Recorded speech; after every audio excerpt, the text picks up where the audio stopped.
when you are going to event or after event, the most crucial part, of course, is to kind of give everyone a notion that you were there.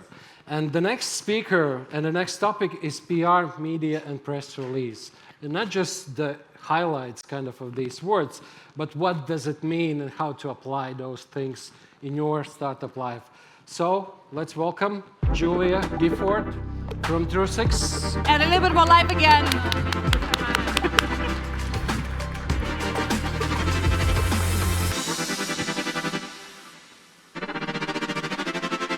Hello, everyone. So glad to be here with you today. And oh my God, huge round of applause for yourselves for being here because you guys are the heroes. Oh my God, second last keynote of the day on this stage on the last day of TechJill. You guys are rock stars. So today, what we're going to be doing is we're going to be setting the record straight because you know what? There's a lot out there about what PR is, what PR isn't, what you should be doing, what you shouldn't be doing. Now we're going to figure it out, particularly curated for the busy founder. Can I see how many founders we have in the room? Oh yeah, we've got a lot of founders in the room. So you're in the right place. And oh, okay, right. I should introduce myself. Hi, my name's Julia Gifford. I'm the co-founder of Truesix, which is a digital PR agency based here in Riga. I was on the founding team of Printful way back when. I'm an English language editor at Labs of Latvia, contributor at TechEU, and I'm a Canadian living in Latvia. But half Latvian by descent. That's the Sparks note. So essentially what we do is we get companies noticed online, and we've been doing this for a super long time, working with super cool people, and this is my team. You may have seen them around, and this is some of the stuff that we do. Driving visibility for the brands that we work with, getting them online, and particularly finding the news when they don't necessarily have news. But I will get into that later on. So the big question is, what is PR? And we all know what PR stands for, right? Well, it's not press release. You wouldn't be able to even guess how many times I've heard a client say, yeah, so you'll have the PR ready by the end of the day, right? I'm sorry, what? Because there's a fundamental term issue. Because PR does not stand for press release, it actually stands for public relations. And public relations is exactly what that means. It's how you craft and how you guide the people at large, the public at large, how you guide them to interact with your brand and how to think about your brand. Because without that guidance, you're leaving it up to chance. You're hoping that they're going to think the things that you want them to think about your brand, but maybe they don't necessarily know. So you have to be able to tell them. You have to tell your potential investors, your potential users, the media out there, what they should be thinking about your brand. So that actually includes a whole lot. And that can include your public statements. It can include content that you publish to your website, the email, the newsletters that you send out, the social media content you put out, your founder's social media content, and of course, all the traditional stuff that we usually associate with PR, which are the articles, the press releases, the press coverage, the podcast visits, etc. So when you're thinking about PR, you're not only thinking about the typical, press conference, media coverage stuff. There's actually a lot of other tools in your toolbox, and for a busy founder, and possibly a founder that maybe doesn't have a lot of financial resources, that's key. That's key to keep in mind. Now, the problem is there are a lot of misconceptions about what you can do, what you can't do, when you should do it, when you shouldn't be doing it, and we're going to go through a few myths and hopefully bust them and give you the tools for you to go into the public and into the world and craft your brand the way you want it to be seen. So myth number one is, I'll think about PR after fundraising. We've lost the aisle somewhere. And the ing. I'll think about PR after fundraising. That's the typical time when founders think that's the time when I'm going to hire a PR agency. That's when we're going to get a publication in TechCrunch, et cetera. But actually, PR is a continuous process. I'm sorry to break it to you. It's actually in your interest to be talking about your brand early on. And the reason for that is that because if you don't have anything about you in that public ecosystem, that sphere, the internet, let's be honest, then there's like a journalist won't be able to validate that you even exist, that you're even newsworthy, that there's any reason for them to write about you. And additionally, it also makes conversations with your investors more difficult because they don't see that media is interested. And media visibility is an important validator that a journalist has looked at your product and thinks that it is interesting. So it's something that you should be considering early on. And for those of you who are here, okay, can I hear it for the Latvians in the house? Woo! Okay, can I hear it for the Estonians in the house? Woo! Can I hear it for the Lithuanians in the house? And can I hear it for the everyone else? Hey, okay, there you go. So chances are that you're not from a massive startup hub that has like a ton of big like media based in it, and that you're going to have to work really hard to get there. But if you're from a smaller ecosystem like Latvia here, then a great tool that you can leverage is your local media contacts. So in Latvia, for example, Labs of Latvia is the media that will likely be your first publicity. And we have the editors, hey, right here, these two ladies, Eva Treya and Asad, these are your people who you want to go to when you have a new company, something cool, they want to talk to you. And they're going to help you get your first publicity. It'll be your first experience with a journalist. And then that will be your first stepping stone into speaking to even more journalists out there. So make use of your local resources. I know that there are similar equivalents in all the Baltic states, in all of the countries all around. We have journalists from Slovakia, from the Czech Republic, all kinds of companies, places around the world. So, and your first news doesn't have to be fundraising. So for example, we were working with a company called Merch One, and they wanted to enter the United States, the US market. They didn't have any news about the US market, but they wanted visibility, but they didn't have anything to say. Well, let's start with the foundations. The first news is that they have entered the US market. And then, there are media that take that. So that's one way to craft news. You've created a product, you've created your MVP, it's available. But then again, even the fundraising news isn't necessarily always going to be taken as news. So for example, here's an example of a European founder who we worked with to gain coverage. And they raised 26 million. And not all media were interested in covering it. Some surprisingly large name media who I won't name at the moment. But so that's just to say that fundraising alone is not what's going to get you that coverage. So you want to be thinking about your relations with those journalists and with those media outlets early on. So what I'm trying to say is that waiting to fundraising is kind of almost too late. Myth number 2 is that PR costs a lot of money. And it can, but it doesn't have to. It can be successfully done in-house with the resources that you have. One tip would be to have a few go-to journalists who are your people who you keep updated as your startup journey progresses, even when you don't have news, just to update them and say, hey, yeah, we're still working on this, and hey, we've grown to that, and that we've reached this milestone.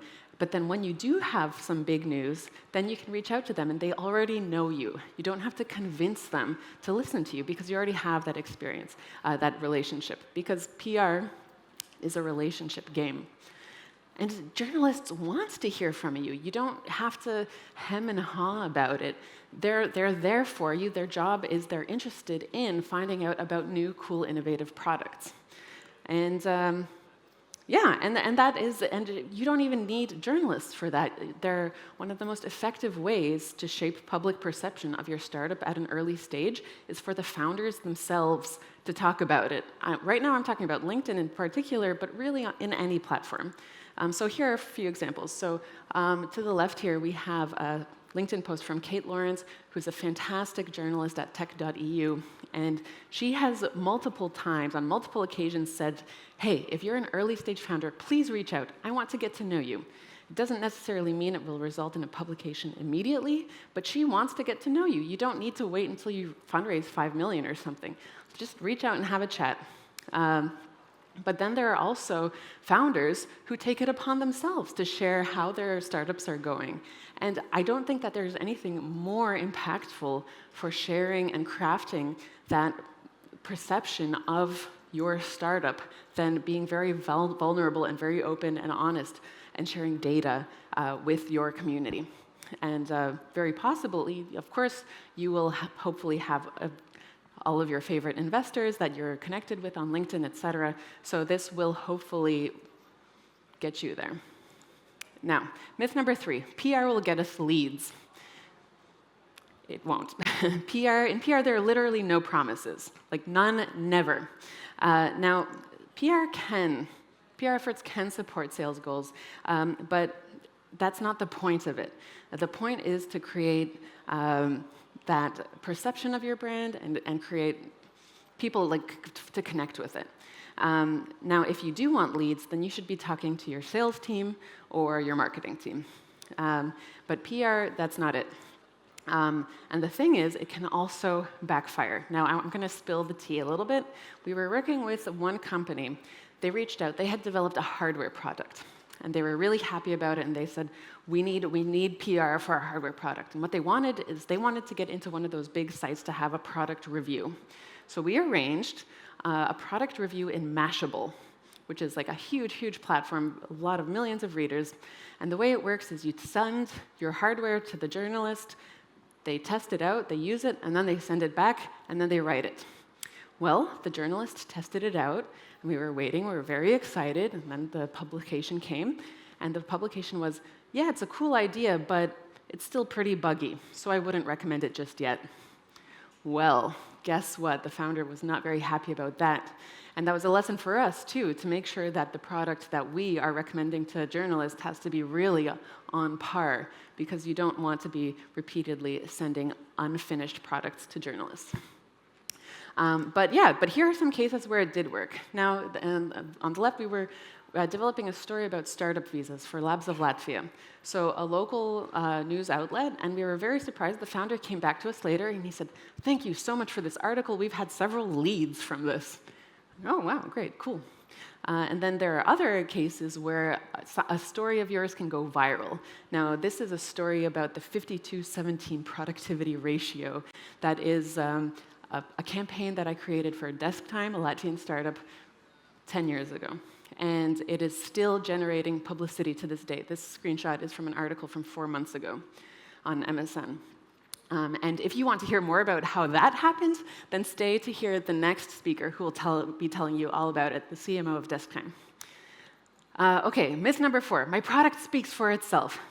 You know what? Actually, no. Media outlets will rarely be interested in only your product. Of course, as founders, your product is your baby. You're so proud of it, and you think it is perfect just the way it is, and everyone should be interested just because it exists. Well, unfortunately, they're not interested in your product by itself.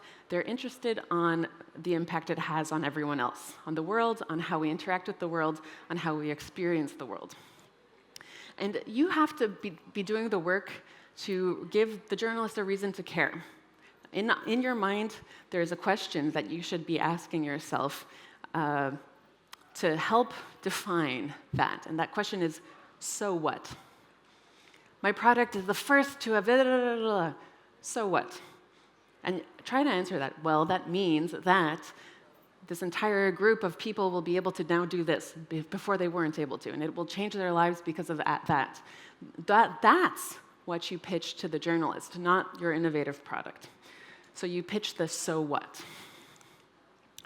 Yeah, what do you mean? My product is so innovative. Yes, unfortunately, you do have to get over that kind of ego burst. So here are some cases of successful publications where you can see that the reason it was successful was because of a strong emotional reason. So on the left we have, Martin Schlossmans, the CEO of Supplyful, who's talking not about Supplyful, but about how difficult it is to be a founder and a father of 3 at the same time. In the middle, we have an opinion piece from the CEO of Desktime, not talking about Desktime, but a year ago about how AI is going to change the way that we live in Europe.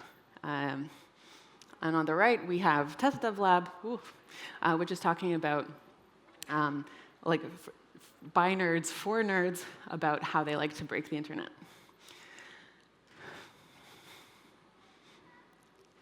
I don't know why this is cut off about me. The myth in general is if someone wants to write about me, they'll be able to find me. And the point is, the idea is that actually it's your job to reduce as many obstacles as possible.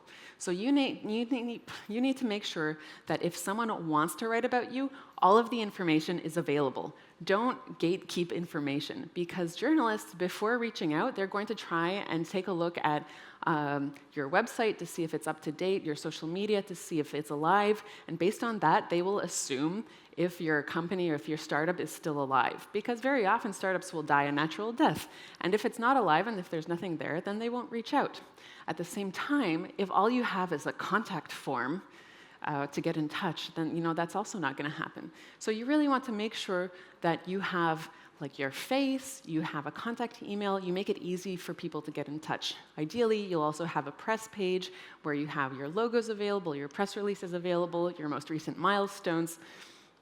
Being secretive will not help you. So I was looking for some good case practices, and I went to a few of Latvia's coolest startups' websites to go to their contact pages, and they were terrible. And I wasn't able to include them. So please, founders, improve your contact websites. But here are some that were really great. The Printful's contact page.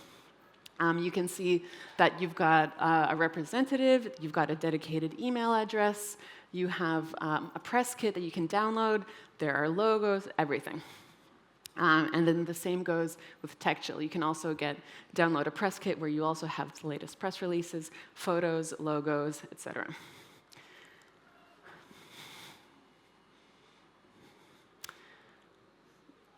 Right. If I have an interview with a journalist, I've had an interview with a journalist, where's the article? Well, initial journalist interest does not guarantee coverage. Just because you've had a chat doesn't mean that they owe you a piece. In fact, it just means that they've been interested. So it is a long game in any case. The fact that there has been interest from a journalist to talk to you, it's already a great success, and you should be so proud of yourself for having achieved that. And this will help you out, because in the future, when you do have news, you'll be able to reach out. Then that journalist will already know all about you. What's more, that article might come out at a later date. For example, there was one case where there was a Draugiem Group smart thermostat product. There was an interview with a TechCrunch journalist. It did not immediately result in an article, but this trend emerged with other smart thermostats, and then eventually there was an article about this general trend, which included information about that. So it's the long game. Here's one very specific example. This is an article that was a result of an interview from last year's TechChill. It was published at the beginning of December. This past December. So nearly 3/4 of a year later, it results in an article. You can't expect anything immediately, but when it does come, oh, it's so sweet. Okay, so now we're in the bonus round. Questions to never ask a journalist. How much does an article cost? Well, real journalists don't write articles for your money. They are paid, they are independent, and if they are interested, then they will write it about you. Now, if you are asked to pay, then that's not journalism, that's a sponsored post. That's your marketing team, which also has a time and a place, not knocking that too much. Can you add a do follow link? No, you're not doing this for the backlinks. It might be a nice bonus, but you can't ask for it, because that journalist, they're not there to do your marketing. So the fact that your brand name is even mentioned is already, from a search engine optimization perspective, also a win. And in this era of LLM searching, you don't even need a backlink. So this is even changing. Can you change my quote? No. If you said that, then the journalist has all of the rights to use that quote. Unless there's something that's incorrect, you can ask to change things that are incorrect. But look, if you said that in your interview, well, then you have to deal with the consequences. Can you change the headline? No, again, you cannot. That is up to themselves. That is their journalistic integrity. can you publish today? No, the only case when you get to dictate when something is published is by using an embargo. An embargo is when you have a piece of news and you are telling journalists not to publish before a certain date. So it's under embargo until March the 1st. And then when March the 1st hits, then it's fair game, anyone can publish. But you can't say, we need it today. Can I read it before it goes live? Well, you can ask, but the answer will probably be no, and personally, I feel like it's not very polite. The journalists, it's their job, they're fantastic, and besides, they're not going to change anything anyways. So better veer on the side of caution and be grateful for when that article does come around. So that's our time, and there we have it. We don't have time for questions, so I'm just going to say thank you. Please feel free to connect with me wherever you want, and let me know that we met first at Tech Chill. So thank you very much, everyone.